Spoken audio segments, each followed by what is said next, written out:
Hey, everybody, welcome and welcome back to the Conscious Spirit Podcast. I'm Mari-Lyn. I'm going to talk recovery. Um, One of the reasons I decided to do a recovery podcast today is because it is a stressful time of year. We're coming up on the end of the year. The holidays are here. Or astronomically, the energies are like crazy all over the place. And I have been noticing so many people getting wrapped up in the low vibration of, I don't know, stress, expectation, wounding that's coming up, projecting onto other people. There's been a meanness that I've noticed. Just out. The energy is just cringe worthy. I had to go to the store today and I kept telling myself, you need to be grounded. You need to be grounded. And then something happened and I went off to the store and I'm in the middle of all this chaos. And I'm like, oh my God, I didn't get grounded. And what was I thinking? And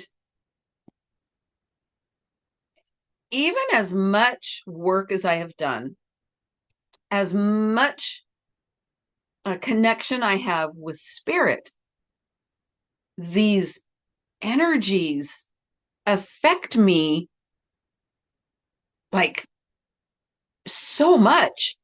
And I'm grateful that I'm sober, maintained sobriety, and that I've been healing because now I can recognize right when the energy is affecting me.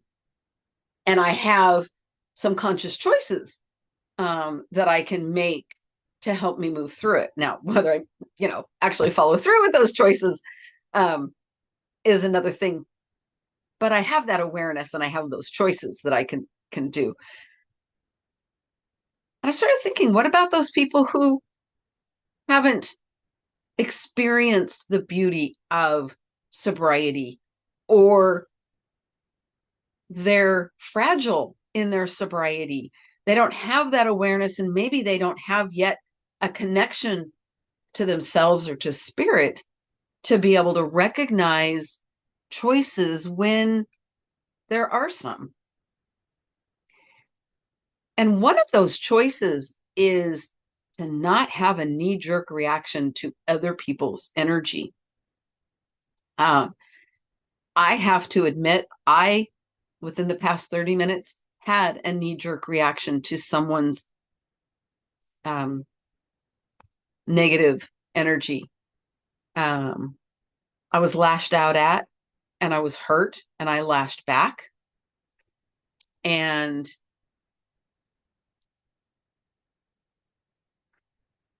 there comes a point where I have to decide, am I the bigger person, and do I apologize for my lashing out, whether the other person apologizes or not? And the answer is yes, I have to. Now, I haven't, but I have to. And it wasn't okay for me to lash back. That's not in my highest good. It's not in the other person's highest good. I chose to take their lashing out personally.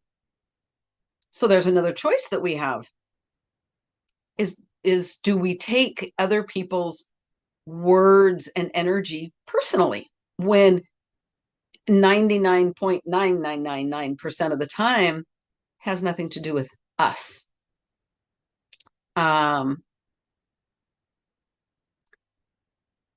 So we have that choice, right? To take things personally or to realize, oh, okay, that stung, but that's their issue. They've got something way, way bigger going on than just me.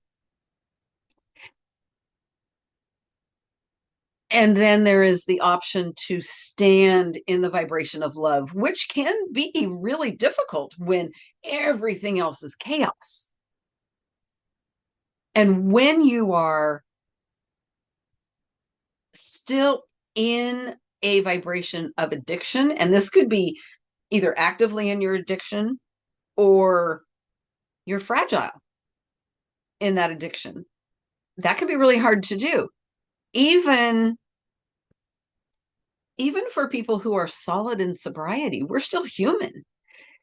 And fragile in sobriety for me means I'm not making the best choices in my reactions to that outside chaos. So I guess it's fair to say that since I had a knee-jerk reaction to this person, my sobriety is fragile right now. In the midst of the holidays, of all the changes, and of everything that's happened throughout this year. It's been a year. It's been a year. It's gone by really fast, and there's been a lot happen in it. There's been loss, and I'm speaking personally, and I know that this is true for the collective. This is true for everybody, that there is loss. There is compromise. There's been joy. There's been changes and growth and having to say goodbye. Some of the loss even that we experience is when we heal, when we grow, when we shift, we transform, and we transmute. We're saying goodbye to a part of us that has been with us sometimes for decades. And that can be very scary. And a lot of people don't recognize that we really do, and we can grieve losing part of ourselves, even if it is a part of us that we don't need. It no longer serves us, and it's better to say, thanks for what you did for me, but see you, bye. I have learned that actually going through the process of thanking that part of me, saying goodbye, really helps to move through and to shift into the better, higher version of myself. With the holidays, there is so much obligation involved. Whether we know that it's an obligation, we are bypassing that it's an obligation, we convince ourselves that we want to do this, but there's something in the back of our mind going, I want to do this, I want to do this, I'm obligated to do this. That obligation piece can be really difficult. And many of us we don't have, I don't even know what the word is, but we haven't come to a place in our lives or with ourselves to, no, I am not compromising. I am not compromising. I'm not being obligated in whatever this task is. We're just simply not in a place of that. So, because I know for me, there are things in the holidays, I am obligated, I am doing the obligation, not happy about it, but trying to put my best foot forward because I'm not at a place to say no. Simple as that. So what I'm trying to do as it gets closer and closer to actually going through with this obligation is to think of the bigger picture, to recognize it's a moment in time. I'm not putting myself in harm's way by what I'm doing, by obligation. And to look at ways that the next time this comes up, if I really don't want to do it, to prepare myself to prepare myself to say, I don't think so this year. No. and to be okay, to be in a place of acceptance with myself. Because for me, disappointing someone by not following through with my obligation is a huge thing. And disappointment is something that I've very recently really done a lot of work around. And yet I'm still not at a place of pulling the plug, of just last minute saying, nope, not going to do it. So it's a process. It's absolutely a process. But making a connection with yourself around what you really, truly want, what your boundaries are, what does being of service mean for you? And how important is it for you to be of service to another person through obligation? I hope that made sense. But when it comes to family, man, that can be a tough one. That can be a really, really tough one. So self-care, not berating yourself, not beating yourself up because you are following through with the obligation. Accept it. I'm obligated to do this. I feel obligated. I am choosing to follow through with this. I'm doing it. And I'm going to be kind to myself. I'm not going to be a bitch. I'm not going to be vindictful. And I'm not going to be fake in lavish, oh my God, lavish small talk and in meshing conversation. Sorry, what spirit is bringing me right now, I'm getting as a very personal picture of things that I've done in the past, and it's just like, what? No, not doing that anymore. I can follow through with the obligation without being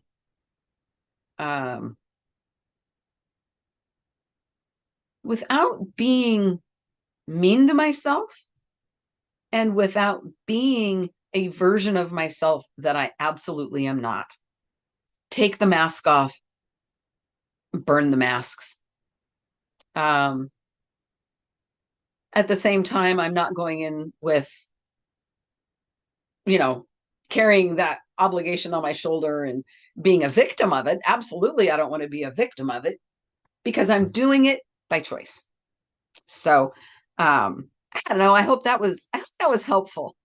Because I do know there is a lot of obligation around the holidays, and it can be very, very difficult. Yeah, this is recovery talk, so I'm just going to talk alcohol. I know that it can be very difficult to be in a non-alcohol environment during the holidays. And if you don't, let me change what, backing up here. If you are going to a social event and you know there's going to be alcohol and you're uncomfortable going, find someone who understands that. Find someone who you can talk to beforehand. It's okay to have a game plan. It's okay to say no.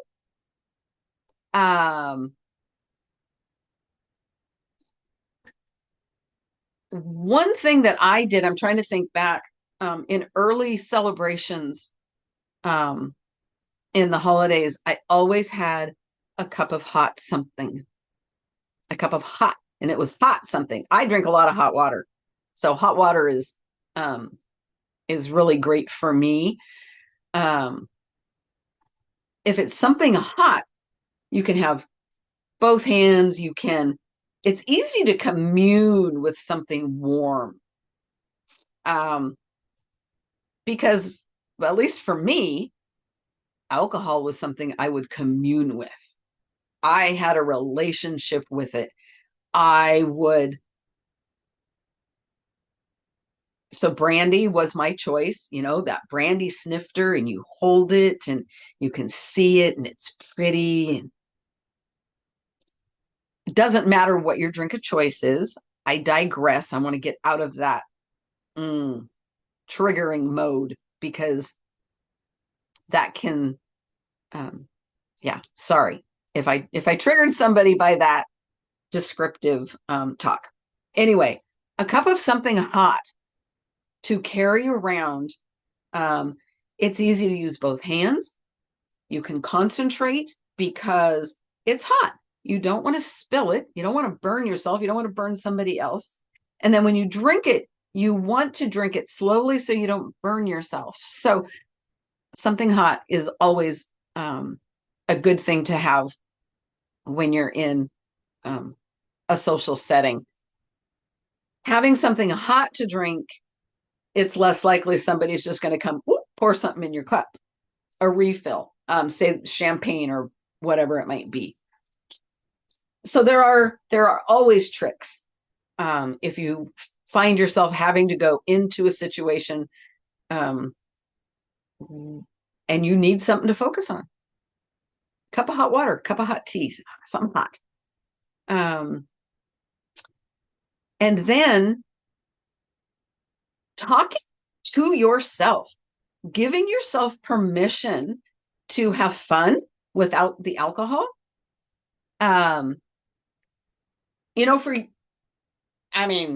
For all of my life, I heard you shouldn't talk to yourself. Talking to yourself is crazy. And it's okay to talk to yourself as long as you don't answer. Excuse me. Totally disagree with that. The more communication we can have with ourselves, with our body, the better. We can prepare ourselves. Talk to your body. Explain, okay, we are going to this party. You're going to be uncomfortable, but you are safe. I will not put alcohol in you. You don't need alcohol. You're going to have a better time without the alcohol.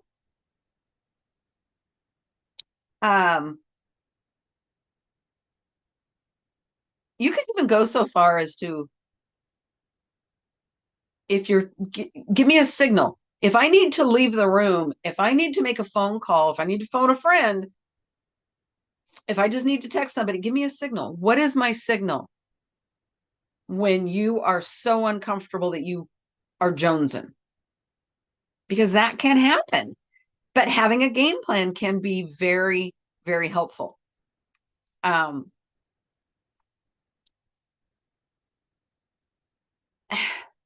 having that person that you can reach out to just say, whew, just walked by the bar for the 5th time and I'm fine. That's good. Or, oh my God, I have to walk by the bar and I don't want to. Having that person that you can reach out to can be really, really important. I am reminded of early sobriety, going to an event where there was alcohol, and oh man, I made a phone call. I phoned a friend and said, oh my God, this is so hard. And she talked me through it, and it was amazing. She helped me shift my focus. Well, are you just focusing on the alcohol? Yes, that's all I can think about. Shifted my focus. So if you find yourself in a situation over the holidays and the alcohol is the only thing that you can focus on, do whatever you can to shift your focus. Find a person, find a song, find an event, find anything to shift your focus to. It can help. I'm not going to lie. It can be difficult too, but Shifting our focus and just having that mindset that, okay, I'm going to shift my focus, and even practicing. What does shifting focus look like for you? So a few tips. Hopefully it helps. Hopefully, um, hopefully you are able to make it through the holiday celebrations, the New Year celebrations, um, in in whatever it is that you want for yourself, because you own your choices, you own your vibration, you own your actions. And when we really take ownership of ourselves, we give ourselves the best chance of having um, a pleasant experience. Owning um, owning our thoughts. If we're only focused on the alcohol, we're not owning our thoughts. The alcohol is owning our thoughts. If you can change your perspective to, okay, what do I want to focus on? I want to have a conversation with this person, and you focus on that person. I want to enjoy the song that's in the background. So you just enjoy the song in the background. Own it. Own yourself. Take responsibility for yourself, for your thoughts, for your actions. And then just go through it. Go through your day, go through your evening. No one else is responsible for you, just you. We have to be an active participant and take personal responsibility. And yeah, I have to take personal responsibility. So as soon as I'm finished with this, I will be sending a message. While I lashed out because I was lashed out to, someone lashed out at me first. Me lashing out was not the right thing to do. And so I will apologize. And if the other person wants to take responsibility for themselves, that's up to them. That's totally up to them. They can own themselves. I own myself. So what else? What else is there? This year, this year, I would ask you to look through your year and have you owned your thoughts? Have you owned your actions? Have you followed through with choices that you made in your highest good? And if you haven't, why not? And if you have, then have you congratulated yourself? Have you celebrated yourself? We are so quick to demean and berate ourselves when we make choices that aren't in our highest good. We rarely give ourselves praise or grace or congratulations when we do good things and when we accomplish things. I don't know why that's not well, I do know why. It's taught. We are taught that it's conceited, and it's really not. If we can give ourselves accolades, self-love, appreciation, really own who we are, we have so much more to give to other people. And yeah, that's bottom line. It's not conceit to praise yourself for a job well done. Now, there is a point where it becomes conceit, but just the simple fact of congratulating yourself, celebrating yourself, loving yourself. That's not conceit. That's self-care, and that's self-love. And we all need self-love in order to love others more completely, the way they deserve. But we can't love someone enough for them to love themselves. Just like nobody can love us enough for us to love ourselves.